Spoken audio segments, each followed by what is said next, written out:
Hello, my name is Finola Hunt and I've been asked on behalf of Atlas Women's Centre to come here and discuss the 5 steps to wellbeing.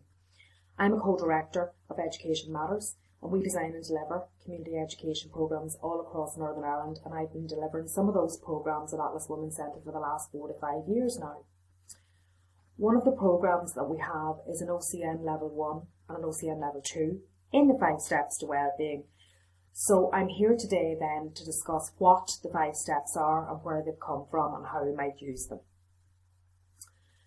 So the first thing I want to talk about is where the 5 steps to wellbeing have come from.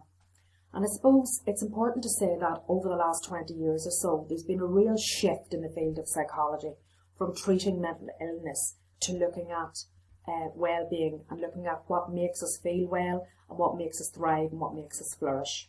That's the first thing.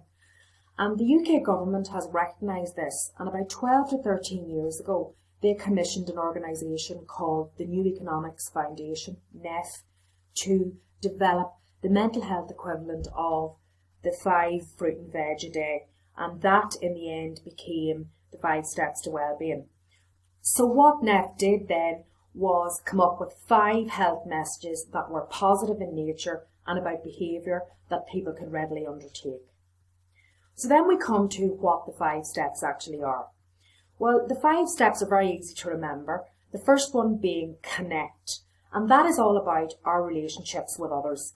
It's about broadening and strengthening our relationships with our family, with our friends, with our neighbours, with our colleagues, and in turn our community. And the psychological evidence shows that people who are well connected tend to be happier, healthier, and actually live longer. So there's absolutely no doubt why connect wouldn't be one of the 5 steps to wellbeing. It's a very important one. And part of our work is always about encouraging people to connect up with others, get involved in conversations, chat to people where they can.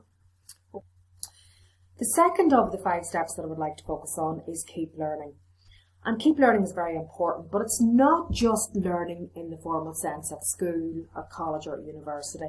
It's about learning in every part of our daily lives. So it's about learning how to cook something new. It could be learn how to play an instrument, learn how to ride a bicycle, learning a new sport, learning a new skill, learning how to make something, learning a new craft. It could be any one of a number of different things. And really we know that it's very important because psychology shows us that those that are involved in lifelong learning tend to feel happier and have better self-esteem. The third step that I'd like to discuss is being active. So that could be going for a walk, going for a run, doing some exercise, doing some dancing, doing some gardening, doing some housework.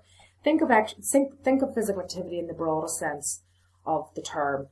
And we know that physical exercise is really important because people who exercise regularly tend to have lower levels of depression and anxiety. And we know that old saying, a healthy body equals a healthy mind. We know that to be very important, so we need to encourage everyone to keep exercising and being active. The fourth then of the 5 steps to wellbeing is one that is called take notice. And the way that we might think of that is in 2 different ways. It's about taking notice of ourselves and others, our emotions, our feelings, our triggers, what makes us anxious, all of those kinds of things. And then in turn, what makes about other people also. But it's also about taking notice of what's going on outside and what's going on in nature, about animals, about the birds, about the weather, so that we're more in touch with what's going on around us. And actually it helps us to kind of appreciate our life better when we're more conscious of these things. And when we think about things in the present, it's very important. And that's what taking notice is all about. And the 5th and last of the 5 steps to wellbeing is known as give. And this is about, it could be about volunteering, it could be about random acts of kindness, it could be about writing letters to people that you don't know, helping friends, helping neighbours, helping strangers, etc. And this is what giving is all about. And psychological research shows us that this type of mutual cooperation is beneficial for both parties, those that give and those that receive. We tend to feel good when we give to others.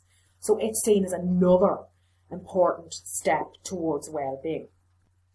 So if you would like to learn more about the 5 steps to wellbeing, please get in touch with Atlas Women's Centre and we'd be happy to talk to you about any aspect of the 5 steps, whether it be do a course or learn more about each of the 5 steps in detail. So we'd like to hear from you soon. Thank you.